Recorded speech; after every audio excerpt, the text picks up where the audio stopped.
말씀 보겠습니다. 잠언 16장 3절에서 9절 말씀입니다.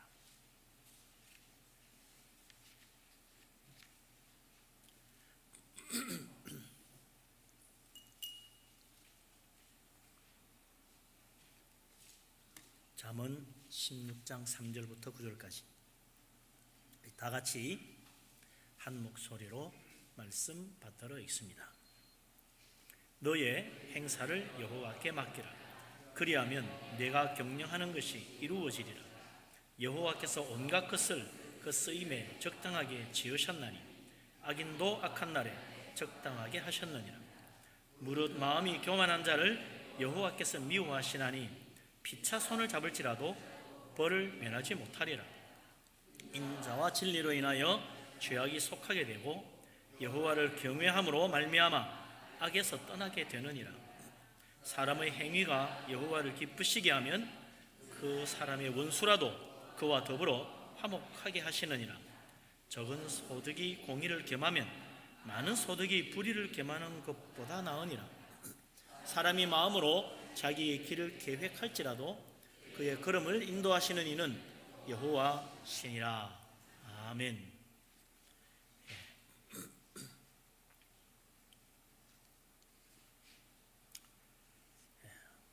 우리 몸에 맹장이라는 게 있죠. 간혹 이 맹장이 고름아가지고 아파서 그냥 떼굴떼굴 뒹굴다가 병원 가서 수술하고 멀쩡해져가 나오는 경우 봅니다. 배가 아파 죽겠다는데 터지면 큰일 나니까 맹장을 그냥 필요 없다고 잘라버려요. 근데 맹장이 그거 참 괜히 있는 것 같은데 그게 또 역할이 있다고 그래요. 맹장이라는 게 뭐 큰 역할 하는 건 없는데 우리 몸의 면역 체계를 잘 도와준다는 거죠. 그래서 그 맹장이 있으므로 우리 몸의 면역력이 더 커지고 병에 잘 안 걸린다, 뭐 그런 이야기도 있습니다만, 그렇다고 해서 뭐 그거 없다고 해서 우리 몸이 또 막 병 걸려가 쓰러지고 넘어지고 하진 않죠. 그러나 전혀 쓸모없는 것 같지만 쓸모없는 건 아니다. 또 편도선도 그래요. 부으면 잘라버리면 된다고 생각하는데 이 편도선이 또 우리 몸에 여러 가지 균들을 막아주는 또 그런 면역 역할을 또 감당하고 있다 그러죠. 가만 보면 우리 몸 구석구석에 쓸모없는 거 하나도 없습니다. 다 필요하다 이거죠. 머리카락 하나도 다 쓸모가 있습니다. 하물며 이 세상에 있는 수많은 온갖 동물들, 곤충들, 벌레들 다 필요 없는 것 같지만, 괜히 있는 것 같지만 다 하나님이 이 세상 만물을 지으실 때 필요한 대로 지으신 거죠. 무엇 하나 필요가 없는 것이 있겠습니까? 그런데 다 좋은데 선하신 하나님, 이 세상 하나님 보시기에 그렇게 좋게 만드셨다는데 어떻게 이 세상에 악이 함께 있을 수 있는가? 그건 정말 이해하기 어렵다. 악한 자가 이 세상에 태어나지도 않도록 하나님이 막으시면 될 걸. 그 전능하신 하나님이 악한 자를 왜 이 세상에 살도록 허용하시는지 참 이해하기 어렵지요. 그래서 성경을 뒤져보면요, 참 이상한 사건들이 들어있어요. 아담과 하와가 하나님 먹지 말라는 선악과를 따먹고 범죄했습니다. 그렇게 타락한 이후로 이 세상에 수많은 악인들이 덕실거리고 있어요. 하나님께서 왜 그 악한 자들을 아담 이후로 그냥 싹 뿌리를 제거했으면 될 걸 왜 놔두실까? 무엇보다도 아담의 아들 가인이 자기 아우 아벨을 쳐 죽였어요. 살인자입니다. 형제 살인을 했어요. 친족 살인입니다. 이런 사람은 가중처벌 받아야 되죠. 하나님 분명히 살인한 자는 죽이라고 율법에도 말씀하고 있지만 하나님은 살인자 가인을 처형하지 않습니다. 살려주세요. 오히려 남이 못 죽이게 보호하세요. 참 이상하다. 그때 뿌리를 뽑았어야 되는 거 아닌가, 그런 생각이 들어요. 또 한 번의 기회가 있었어요. 노아의 홍수 때 악한 자들을 다 멸했습니다. 그런데 홍수 이후에 노아의 아들 가운데 함과 손자 가나안이 자기 아버지 노아를 업신여기고 조롱했어요. 술 먹고 취해서 누워 있는데 그걸 나가서 떠버리고 말이죠. 아버지를 업신여기고 무시하는 짓을 했다 이거죠. 부모를 업신여기는 자 율법에 또한 죽이라고 돼 있어요. 그때 싹을 잘랐어도 이 세상이 홍수 이후에 좀 더 좋은 세상 되지 않았을까 싶은데 하나님은 노아가 함과 가나안을 저주했음에도 불구하고 그들을 전혀 처형하지 않고 큰 벼락을 내려가지고 다리라도 문지르 놨어야 될 것 같은데 멀쩡하게 살게 내버려 두십니다. 생각할수록 참 이상하다. 하나님이 왜 악을 그냥 내버려 두실까? 그래서 이 세상에 온갖 악한 자들이 정말 끔찍한 일들을 저지르는 거 아닌가요? 하나님이 뭔가 잘못된 것 같다. 오늘 우리는 지혜의 왕 솔로몬이 하는 말을 통하여 하나님의 깊으신 속마음을 조금이라도 엿볼 수가 있다는 거죠. 무슨 말씀입니까? 4절에 솔로몬이 참 놀라운 말씀을 합니다. 같이 한번 읽어보죠. 여호와께서 온갖 것을 그 쓰임에 적당하게 지으셨나니 악인도 악한 날에 적당하게 하셨느니라. 아멘. 참 오묘한 말씀이지요. 악인도 악한 날에 적당하게 하셨다니 뭐가 적당하다는 건가? 정말 그렇게 되는가? 성경을 보면 이해가 생각하는 게 좀 많은 사람들이 하나님이 왜 바로의 마음을 원악하게 해서 하나님 말씀을 거역하게 만들었냐 그런 질문을 많이 해요. 성경 공부하다 보면 목사님 사람들이 왜 하나님이 바로의 마음을 원악하게 해가지고 하나님 거역하게 해놓고 그를 징벌하십니까? 이상하다는 거지. 처음 보면 그래요. 그래서 모세가 아무리 하나님 말씀을 전하고 아무리 놀라운 기적을 보여줘도 바로 왕이 떠들어갑니다. 꼼짝하네요. 끝까지 붙어요. 계속해서 하나님 말씀을 거역합니다. 하나님이라면 전능력으로 엄청난 군대로 바로의 콧대를 한번 꺾어버리고 말이죠. 모세가 전하는 하나님 말씀 앞에 납작 엎드리게 만들어야지. 그러면 간단할 텐데 이스라엘 사람들도 그 때문에 고생도 하고 모세도 그 때문에 공경에 처하고 수많은 재앙들이 계속 내리잖아요. 하나님께서 바로 왕의 마음을 일부러 완악하게 만들어 놓고는 계속 하나님을 거역하게 해서 이를 꼬이게 한다 이거죠. 도대체 참 이상한 일 아닙니까? 성경을 좀 더 읽어보면 솔로몬이 말한 대로 악인도 악한 날에 적당하게 하셨다는 말이 무슨 말인지 이해가 됩니다. 무슨 이야기입니까? 모세가 10가지 재앙을 다 행하고 온갖 악한 일을 애굽 사람들이 다 겪고 나서 바로 왕이 마침내 항복을 해요. 그래서 이스라엘 자손들 다 나가라 허락해 줍니다. 그런데 이스라엘 자손들 히브리 노예들이 다 나가고 나니까 그 다음 날부터 당장에 아침 밥할 사람도 없지, 청소하는 사람도 없지, 쓰레기 치우는 사람도 없지, 빨래 주는 사람도 없지. 큰일 났어요. 그래서 바로 왕과 온 애굽 사람의 마음이 싹 바뀌었습니다. 큰일 났다. 노예들을 다시 잡아와야 된다. 그래서 바로는 애굽의 모든 군대를 총출동해서 달아나는 히브리 노예를 잡으러 갑니다.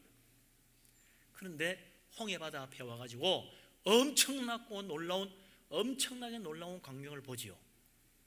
바다가 갈라지고 바다 가운데 길이 생겨서 이스라엘 사람들이 그리로 지나가는 거예요.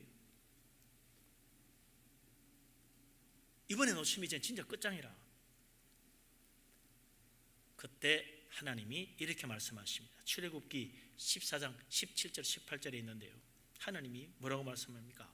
내가 애굽 사람들의 마음을 완악하게 할 것인즉 그들이 그 뒤를 따라 들어갈 것이라. 내가 바로와 그의 모든 군대와 그의 병거와 마병으로 말미암아 영광을 얻으리니 내가 바로와 그의 병거와 마병으로 말미암아 영광을 얻을 때야 애굽 사람들이 나를 여호와인 줄. 정말 그렇게 됐다는 거야. 애굽의 바로왕, 애굽의 군대들 바다가 갈라지는 엄청난 광경을 보았으면 하나님 두려워해야지. 그런데 그들은 하나님 두려워하기는커녕 오히려 완악한 마음으로 이번에 놓치면 끝장이다, 히브리 노예 꼭 잡아야 된다고 갈라진 바다 가운데로 다 함께 노예들 잡으러 쫓아 들어갔다는 겁니다. 그래서 모두 바다 가운데 멸망당하고 말았잖아요. 이 사건을 통해서 이스라엘 하나님 여호와께서 그의 영광을 나타내셨습니다. 하나님이 얼마나 위대하신 분인가 뼛속 저리게 깨닫게 만들었다. 그날 애굽 사람들은 자기 집안에 모든 남자들 다 잃었을 거예요. 10가지 지향 마지막에는 맏아들만 잃었지만 애굽 군대 총 출동했다고 그랬어요. 모든 남자들 다 따라갔다가 다 죽은 거예요. 아마 애굽에는 노인들과 애들만 남았을 겁니다. 여자들하고. 이스라엘의 하나님 여호와는 이때까지 애굽 사람들이 믿는 그 어떤 우상과도 비교할 수 없는 위대하신 하나님이구나. 뼛속 깊이 깨닫는 거예요. 여호와 하나님은 이때까지 자기들이 믿던 애굽의 신들과는 전혀 다른 너무나 위대하신 전능하신 하나님이구나. 그걸 마음속 저리도록 깨달은 거예요. 하나님은 다르다. 그래서 하나님께서 그의 영광을 나타내셨다. 살아계신 하나님, 그들이 본 거예요. 하나님은 완악한 자, 하나님 무시하는 애굽의 왕, 애굽의 군대, 애굽 사람들 악한 마음을 그대로 내버려 두시고 그 악한 대로 행하게 하시다가 하나님이 그 악을 징벌하시는 악한 날에 멸망의 심판을 받게 하시고 그 하나님의 심판 때 쓰임받게 하셨다. 심판을 통해 하나님의 위대하신 영광을 드러내시고 하나님은 우상과 온갖 잡신들과는 전혀 다른 살아계신 하나님, 전능하신 하나님이라는 것을 애굽 사람들에게 보여주었다. 이것이 애굽 사람들의 이야기로만 끝나지 않아요. 40년 뒤에 이스라엘 사람들이 가나안 땅 정복하기 위하여 여리고성에 정탐꾼을 보냈습니다. 여호수아 2장 9절 11절에 보면 여리고성에 사는 기생 라합이 이스라엘 정탐꾼을 숨겨주면서 이렇게 말해요. 여호와께서 이 땅을 너에게 주신 줄 내가 아노라. 우리가 너희를 심히 두려워하고 이 땅 주민들이 다 너희 앞에서 간담이 녹나니 이는 너희가 애굽에서 나올 때 여호와께서 너희 앞에서 홍해 물을 마르게 하시니 너희가 요단 저편에 있는 아모리 사람 두 왕 시온과 옥에게 행한 일 그들을 전멸시킨 일을 우리가 들었음이니라. 우리가 듣고 곧 마음이 녹았고 너희로 말미암아 사람이 정신을 잃었나니 너희 하나님 여호와는 위로는 하늘에서도 아래로는 땅에서도 하나님이시니라. 그러니 이 여리고성 멸망할 때 나와 우리 집은 제발 구원해 주세요. 그래서 이 라합과 그 집안은 다 구원받잖아요. 여호와께서 완악한 애굽의 바로왕과 애굽 사람들을 악한 날 진노의 심판으로 멸망하신 그 하나님의 심판의 그릇으로 사용한 그들, 그 하나님이 그날 드러낸 엄청난 영광, 그날로 끝나지 않았다. 애굽 사람들에게만 충격 준 게 아니었다. 40년 뒤에도, 아니 오늘날까지도 바다를 가르신 위대하신 하나님, 히브리 노예를 구원하신 하나님, 그 영광은 수천 년 동안 조금도 연약해지지 않고 그대로 우리에게 전해지고 있다. 우리는 그 하나님 믿는 거예요. 정말 그럴까? 설마 그럴까 싶을 정도로 엄청난 사건을 우리는 지금도 전해 듣고 있는 것입니다. 악한 날에 쓰임받는 어리석고 미련한 사람 되지 않기를 바랍니다. 믿는 사람이라면 선한 날에 쓰임받아야죠. 아니, 믿음으로 살면요 악한 날에도 선하게 쓰임받고 재앙의 날에도 복을 받아요. 라합 보세요. 여리고 성 모든 사람들이 다 멸망받는 그 악한 날, 그 재앙의 날에 믿음으로 하나님 붙잡으니까 구원의 길, 살 길, 축복의 길이 열리잖아요. 재앙의 날일지라도 믿음으로 사는 사람은 하나님께서 선하게 사용하시고 복되게 인도하십니다. 그러나 악한 자, 완악한 자, 하나님 무시하는 자, 결국 재앙의 날에 멸망의 그릇으로 사용되고 마는 거지요. 지금은 괜찮아요. 아직까지는 괜찮아요. 그러나 하나님 심판의 그 재앙의 날에는 마침내 멸망이 이르고 마는 것입니다. 하나님 두려워하는 마음으로 악한 날에 쓰임받는 어리석은 인생 되지 말고, 악한 날일지라도 선하게 쓰임받고 선한 날 더 큰 축복받는 복된 믿음의 사람 되시기를 주님의 이름으로 축원합니다. 아멘. 이런 하나님의 오묘하고 놀라운 섭리를 알고 보면 우리는 다시 다윗이 고백한 말처럼 말이죠, 악을 행하는 자 때문에 불평하지 말라는 그 말이 무슨 말인지 다시 또 새롭게 깨달아지는 거죠. 그러나 하나님이 깊고도 오묘하신 진리를 깨닫지 못한 어리석은 사람, 교만한 사람들은 하나님 앞에 엎드릴 줄 모릅니다. 하나님께 내 인생의 문제를 맡기지도 않습니다. 대신 어떻게 합니까? 악한 자들은요, 악한 사람끼리 통해, 완악한 사람은 완악한 사람끼리 통해. 그래서 저기들끼리 손잡아요. 그리고는 똘똘 뭉쳐서 하나님을 더욱 대적하고 하나님을 거역한다. 그러다가 어떻게 됩니까? 함께 하나님의 심판의 날 재앙의 징벌의 자리로 떨어져서 멸망이 이루고 마는 거죠. 그래서 솔로몬이 5절에 뭐라고 그럽니까?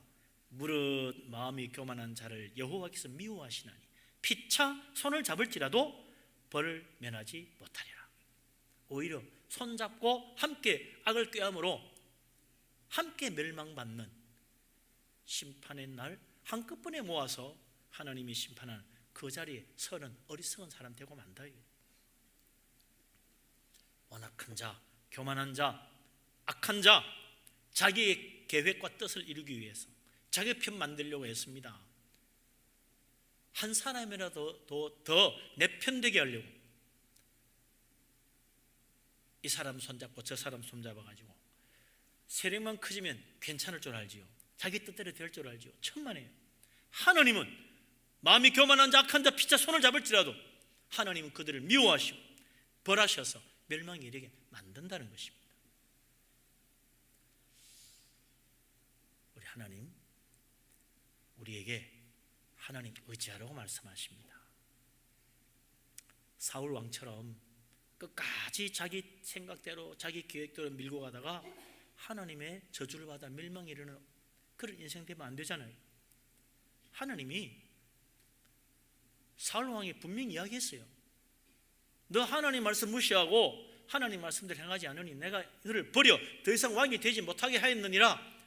그러면 그 자리에서 무릎 꿇고 회개하고 돌이키고 했어야 되는데 끝까지 갔어요. 그리고는 자기 왕위를 넘본다고 생각하는 다윗을 죽이려고 얼마나 했습니까? 그러다가 결국 멸망의 자리에 가고 말았다 이거죠.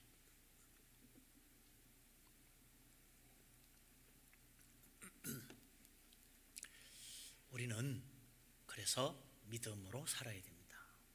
믿음으로 살아야 됩니다. 하나님 믿어야 돼요. 하나님 의지해야 되고 하나님께 맡겨야 돼요. 우리 인생 하나님의 손안에 있습니다. 우리 하나님 믿고 하나님 의지하는 믿음의 사람 되시기를 바랍니다. 정말 하나님 믿기 때문에 하나님 두려워할 줄 알아야죠. 하나님 경외해야 돼요. 하나님 두려워할 줄 아는 사람, 믿음으로 주님을 의지합니다. 하나님을 두려워하는 믿음으로 하나님 의지하는 사람, 하나님이 복 주십니다. 하나님 믿고 하나님 두려워하고 하나님 의지하는 믿음의 사람 되시기를 바랍니다. 믿음 교회만 오면 꼭 그래요. 믿음이 제일 중요하다고, 믿어야 된다고. 믿음이 왜 그렇게 중요합니까? 특히 하나님을 경외하라는데 하나님 경외하는 믿음이 또 왜 그렇게 중요합니까? 솔로몬이 한 말을 보면 잘 알 수가 있어요. 6절 7절 말씀 같이 한번 읽어볼까요? 6절 7절 같이 한번 읽겠습니다. 인자와 진리로 인하여 죄악이 속하게 되고 여호와를 경외함으로 말미암아 악에서 떠나게 되느니라. 사람의 행위가 여호와를 기쁘시게 하면 그 사람의 원수라도 그와 더불어 화목하게 하시느니라. 아멘. 사람의 행위가 여호와를 기쁘시게 하면 원수라도 화목하게 지낼 수 있다. 야, 세상에 제일 어려운 거 이거예요. 원수와 화목하는 거 제일 힘듭니다. 다른 거는 노력하면 좀 되고요, 또 열심히 하면 또 다 돼요. 그런데 원수와 화목하게 지내는 건 내가 노력한다고 되는 거 아니라니까. 서로 두 사람 마음이 다 풀어져야 이게 화목하지요. 한 사람만 마음 푼다고 되는 것도 또 아니라. 이게 내가 사랑으로 대하면 다 저절로 될 것 같지만 천만에요. 참 어렵습니다. 그런데 하나님을 기쁘시게 하면 그게 된다는 거야. 어떻게 그게 됩니까? 어떻게 하면 하나님 기뻐하십니까? 믿음으로 사는 것을 하나님 기뻐하십니다. 믿음으로 행하는 것을 기뻐합니다. 기도했다고 기뻐하는 게 아니라 믿음으로 기도하는 그 기도를 하나님 기뻐하십니다. 예배했다고 기뻐하는 것이 아니라 믿음으로 예배해야 하나님 기뻐합니다. 헌금 많이 드리면 기뻐하는 게 아니에요. 믿음으로 헌금을 해야 기뻐해요. 그래서 예수님은 동전 두렵돈 바친 과부의 헌금을 축복했잖아요. 오늘 제일 많이 바쳤다고, 많이 가졌다고 많이 낸 것이 하나님 기뻐하는 게 아니더라. 믿음으로 해야 돼. 아무리 부족한 자라도 믿음으로 나오면 하나님 기뻐하시고 축복하십니다. 믿음 없으면 그 무엇으로도 하나님 기쁘시게 할 수 없어요. 그래서 믿음으로 사는 사람 하나님께서 원수까지라도 화목할 수 있도록 축복하시고 도와주신다고 말씀하십니다. 이 얼마나 놀라운 은혜입니까? 믿음의 능력이다. 믿음의 축복이고, 우리 하나님 믿는 자를 사랑하시고 믿는 자에게 은혜 베푸시고 믿음으로 나아가는 자에게 하나님 놀라운 은혜의 손길로 도와주십니다. 믿음으로 사는 믿음의 사람 되시기를 주의 이름으로 축원합니다. 아멘. 이 믿음이라는 게 얼마나 놀라운 축복인가. 믿음에서 모든 게 풀리기 시작합니다. 믿음으로 살면 하나님의 인자와 하나님의 그 놀라운 진리의 말씀으로 말미암아 또한 놀라운 축복을 받는다 이거죠. 하나님 믿는 사람이라면 당연히 하나님 말씀대로 살려고 안 하겠어요? 하나님 믿으면서도 하나님 말씀 무시하고 하나님 말씀 필요 없어, 그런 사람이 있겠습니까? 하나님 믿는 사람이라면 제일 먼저 성경부터 사서 볼 거야. 뭐라고 돼 있지? 왜 봅니까? 하나님 말씀대로 해보고 싶어서, 하나님 말씀대로 살아보려고 성경책 찾아가지고 하나님 말씀 뭐라고 그랬나 보잖아요. 그런데 우리가 아무리 성경책 많이 읽고 아무리 해서도요, 완벽하게 말씀대로 행하는 사람은 아무도 없어요. 그럴지라도 믿음 있는 사람이라면 포기하지 않고 계속해서 말씀대로 살아보려고 한다 이거지. 또 그래야 되고. 그래서 하나님은 인자하신 사랑과 그 진리의 말씀을 따라 믿음으로 나아가는 사람에게 은혜를 베풀어 주십니다. 그를 사랑하셔서 잘 못해도 말씀대로 하려는 사람, 잘 안 돼도 말씀대로 살아보려는 사람, 하나님께서 은혜를 베푸시고 축복하시고 도와주셔서 그가 비록 죄와 허물이 있을지라도 용서해 주시고 하나님께서 그의 죄와 허물대로 벌하지 아니하시고 그를 속하여 주신다. 하나님 우리의 죄악대로 벌하시면 살아날 사람 누가 있어요? 하나님께서 믿음으로 살려는 사람, 그 죄대로 말하면 10가지 재앙을 내려도 부족하지만 하나님은 그 중에 깎아서 이 정도 매를 때리면 조금 정신 차리지 않을까 싶을 정도까지만 하시지, 진짜 우리가 아주 그냥 뻗어버리도록, 아주 엎드려지고 못 일어나도록 벌하지 않는다. 영원한 멸망 이르게 하나님 내버려 두지 않습니다. 그래서 영원한 멸망까지 가지 않도록 정도까지만 매로 징벌하시지, 우리에게 한없는 그 진노하심으로 마구 천벌을 내리는 하나님 아니더라 이거죠. 그래서 하나님의 그 인자하심과 진리로 말미암아 우리의 죄가 속함을 받아서 죄대로 벌받지 않고 은혜 가운데 사는 거예요. 여러분, 이게 죄 지어도요, 회개하고 은혜 받고 천국 가는 거 얼마나 큰 은혜입니까? 죄대로 벌하면 갈 사람 아무도 없어요. 누가 갑니까? 저부터 여기 누가 한 사람도 못 가는 거예요. 죄인이 구원받는 거, 이 하나님의 놀라운 사랑이 엄청난 은혜 아닙니까? 우리가 선하기 때문에, 어렵기 때문에, 진실하기 때문에 하나님 나를 구원하는 거 아닙니다. 내가 아무리 어려워도, 내가 아무리 진실해도 내 어려움과 진실함이 절대 나를 구원하지 못해요. 요한복음 3-16절 잘 알잖아요. 요한복음 3-16절 다 외우지요? 한번 해보십시다. 요한복음 3-16절. 하나님이 세상을 이처럼 사랑하사 독생자를 주셨으니 이는 그를 믿는 자마다 멸망하지 않고 영생을 얻게 하려 하심이라. 할렐루야, 할렐루야, 아멘. 잘 보세요. 하나님은 이 세상을 보니 우리가 멸망받기는 너무 착하고 어려워서 영생을 주셨다라고 되어 있지 않아요. 하나님 우리를 사랑해서 어려운 자든 어렵지 않은 자든 착하게 살든 좀 착하지 못하든 믿는 자마다 멸망하지 않고 영생을 얻게 하신 겁니다.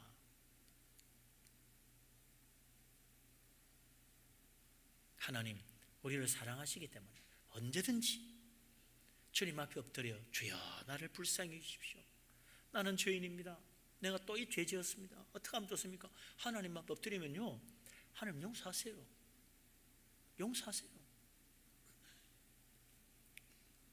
저번 주도 똑같은 죄 가지고 와서 회개했는데 오늘 이번 주 또 그러네. 이제 회개 못 하겠네. 이게 못 오면 자꾸 회개하라 그랬어. 괜찮아요. 하나님은 또 와서 또 회개해도 또 용서해 주세요. 하나님 저번 주에 지은 죄 또 가지고 왔습니다. 또 하면 안 되네요. 하나님 그걸 기뻐하세요. 그런데 뻔뻔하게 말이죠. 몇 번째야? 전 괜찮아. 그냥 뭐 회개 그만할래? 작관라님 사람이 낯짝이지. 괜찮아. 그까지 가가지고 어차피 인생이 그런 거 아니야? 하고 거기 서들고 오면 하나님 그 사람 미워하십니다. 그게 완악한 거지. 또 죄짓고 또 죄짓고 또 되풀이하고 또 되풀이하는 다른 쳇바퀴 같이 돌아가는 내 인생. 이거 저게 하나님 앞에 낯짝도 두껍지 또 와서 또 회개할 수 있겠나? 그래도 다시 회개하면 하나님 받아주세요. 왜? 하나님은 은혜로우신 분이니까, 사랑이 많으시니까 어차피 죄인 구원하시려고 독생자까지 십자가에 내주셨는데 한 번도 용서해 주시지 끝까지 뭐가 문제겠어요? 우리 하나님 은혜로우신 하나님 한 번 더 용서해 주세요. 한 번 더 회개해라. 한 번 더 용서해 주마. 하나님 그거 아닙니까? 한 번 더 회개해라. 한 번 더 엎드려라. 한 번 더 용서해 줄 테니까. 언제까지 그래야 돼요? 천국 문턱까지 그래야지 뭐 어떻게 해. 우리가 부족한 인생인걸, 하늘 많은 죄인인걸, 천국 문턱까지 우리는 계속 엎드리고 회개하고 불쌍히 주십시오. 또 용서받고 또 용서받고 그 천국까지 가는 거죠. 한없는 사랑과 은혜로 우리의 죄를 용서하신 하나님 믿으시기 바랍니다. 이 회개라는 게요, 어떤 사람이 회개합니까? 하나님 두려워할 줄 아는 사람이 회개하는 거예요. 죄가 얼마나 하나님의 무서운 진노를 받을 일인가, 그 진노가 얼마나 끔찍한가, 그걸 알기 때문에 두려워하여 진짜 회개하는 거예요. 그거 두려워할 줄 모르는 사람은 회개가 장난이야. 회개하지 뭐. 그런 회개는 하나님이 돌아보지도 않지요. 하나님 두려워하는 경외하는 믿음으로 하나님 앞에 엎드려 주여 나를 불쌍히 여기십시오. 그렇게 회개하는 사람은 참 신기하게도요, 회개가 반복되잖아요. 그럼 다람쥐 쳇바퀴 도는 것 같은데 절대로 안 그래요. 점점점 다람쥐 쳇바퀴에서 벗어나게 되더라. 죄가 멀어지게 되더라. 언제 한 몇 년 그러고 나니까 언제 어느새 그 죄를 요즘은 내가 회개하지 않아도 되네? 그 죄는 없어졌네? 또 다른 죄 가지고 아직 여전히 내가 회개하고 살지만 그 죄가 더 이상 나를 괴롭히지 않아. 그렇게 내가 정말 끈질기게 그것 때문에 마음 아파하고 괴로워하고 그것 때문에 하나님 앞에 회개하고 눈물 흘리고 발버둥 치도 안 되더니 그거 없어졌네? 그래요. 여호와를 경외함으로 말미암아 악에서 떠나게 되느니라 그랬잖아요. 하나님 두려워하는 마음으로 회개해야 죄가 멀어지지, 하나님 두려워하지 않는 마음으로 그냥 입만 회개하면 죄가 멀어지지 않아요. 진짜 다른 죄 쳇바퀴 돌아. 하나님 두려워할 줄 아는 경외하는 믿음으로 하나님 앞에 나아가서 은혜 받고 정말 믿음이 자라고 축복받는, 하나님의 사랑받는 하나님의 자녀 다 되시기를 주의 이름으로 축원합니다. 아멘. 근데 정말 우리가 기억할 것이 있어요. 진짜 악하게 사는 사람이 있겠습니까? 정말 못된 짓 하고 살겠다고 결심한 사람이 있겠어요? 누구나 다 착하게 살고 싶은데 안 돼서 문제죠. 또 이 세상에 누가 실패하고 싶은 사람이 있겠어요? 나는 망하고 싶어. 그런 사람 없어. 다 성공하고 싶지. 근데 하려고 하는데 잘 안 돼서 그런 거예요. 다 부자 되고 싶어요. 근데 다 부자 되는 거 아니야. 근데 안 돼서 그렇지. 다 부자 되고 싶어. 너 처음부터 거지 되고 가난하게 죽고 싶나? 안 그래요. 근데 인생이라는 게 내 마음 먹은 대로 결심한 대로 안 되죠. 잘 안 돼요. 내 마음의 계획, 내 의도대로 안 됩니다. 결심대로만 되면 누가 걱정하겠습니까? 얼마나 좋겠어요. 다 성공하고 다 출세하고 다 잘 되겠지. 근데 그렇지 않다 이거죠. 오죽하면 사도 바울도, 그 믿음 좋은 사도 바울도 로마서 7장에서 뭐라 그럽니까? 내가 원하는 바 선은 행하지 못하고 원치 않는 바 악을 행하고 있도다. 나는 공고한 사람이라. 누가 나를 이 멸망의 길에서 구원해 줄 수 있겠나? 한탄했습니다. 한탄. 바울조차도 그랬다. 내 뜻대로 안 되더라. 그런데 오늘 지혜의 왕 솔로몬이 뭐라 그럽니까? 너희 걸음을 여호와께 맡기라. 너희 마음의 계획을 하나님께 맡기라. 그러면 하나님이 이루어 주신다. 나는 내 생각대로 내 인생 끌어가지 못하지만 하나님께 맡기면 하나님이 이루어 주신다. 우리 걸음을 인도하는 하나님, 그분을 믿고 맡겨라. 그러면 하나님이 내 인생을 놀랍게 변화시켜 준다는 거 아니에요? 성공하고 싶으면 하나님께 맡겨야 돼요. 내 뜻, 내 제주대로 되는 거 아닙니다. 혹시 내 뜻, 내 제주대로 됐다고 생각한다면 빨리 고쳐야 돼요. 이게 하나님 은혜였어. 하나님 이루어주신 거예요. 오늘에도 하나님이 그 손 거두어 가시면 나는 내가 이루었던 거 다 무너집니다. 하나님께 맡기고 하나님 의지해야 돼요. 그래서 믿음으로 살아야 되는 거죠. 근데 믿음으로 사는 것도 그래. 내가 이제 열심히 믿음 생활 잘해야지. 결심하고 헌신한다고, 결단한다고 내가 믿음 신앙을 잘하느냐? 아닙니다. 내가 이제부터 믿음 열심히 믿어가지고 좋은 열매 맺어야지. 그런다고 좋은 열매 맺히나요? 아닙니다. 하나님께서 성령의 은혜와 주님의 능력의 손으로 나를 인도해 주셔야 내 믿음도 자라고 내 좋은 열매도 맺히는 거예요. 예수 그리스도 안에 있어야 열매가 맺는다고 그랬잖아요. 내가 노력한다고 되는 게 아니라, 은혜 받고 싶은데 이것도 내 뜻대로 안 되면 나 오늘부터 은혜 받아야지. 그런데 은혜가 저절로 받아지는 게 아닙니다. 이것도 하나님께 맡겨야 돼. 하나님, 나에게 은혜를 주십시오. 하나님 은혜 내려달라고 하늘 쳐다봐요. 비가 내려서 비 맞듯이 하나님 은혜를 내려줘야 내가 은혜를 받지. 착하게 살고 싶은 것도 마찬가지라.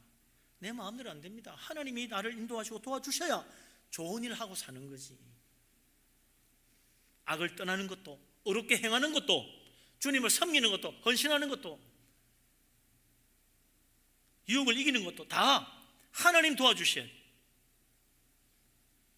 그래서 오늘 3절에 우리 하나님 솔로몬을 통해서 뭐라고 말씀합니까? 우리 3절 말씀 같이 한번 읽어봅시다.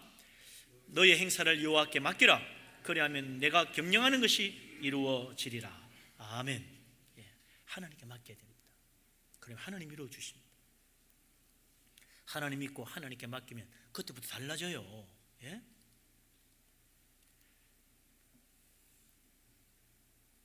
회개가 달라지고, 찬양이 달라지고, 기도가 달라지고, 예배가 달라집니다. 내 마음이 달라져요. 내 인생이 달라지고, 내가 하는 일이 달라집니다. 얼마나 달라지나? 하나님이 기뻐하는 일을 자꾸 하고 싶어지니까. 예? 그래서 하나님 믿기 전에는 돈 많이 벌고 성공하고 출세하는 게 내 기쁨이고 자랑이고 말이죠. 내 능력이어서. 그럼 예수 믿고 믿음으로 살다 보니까 하나님 기뻐하는 게 뭔지 자꾸 보여. 그래서 어떻게 돼요? 돈 많이 버는 것보다 어렵게 바르게 진실하게 돈 버는 것이 하나님 기쁘시게 하는 거구나. 그래서 많은 소득보다는 바르게 얻은 소득이 좋더라. 횡재해서 떼돈 버는 것보다도 내가 땀 흘려 수고해서 번 돈, 그게 정말로 축복이더라. 이게 하나님 기뻐하는 일이구나. 그래서 적은 소득이 공의를 겸하면 많은 소득이 불의를 겸하는 것보다 나으니라. 할렐루야. 이 축복이요. 이 말 들으면 맞아, 하나님 믿는 사람이라면 당연히 그렇게 살아야지, 이런 마음이 들면 그건 믿음으로 사는 사람이지. 믿지 않는 사람은 어떻게 해요? 그 말 들으면 뭐라 그래? 배부른 소리 하네. 누가 알아주나? 돈이 양반이지. 돈 써봐라, 누가 알아준대. 적게 벌어도 바르게 사는 게 낫다고?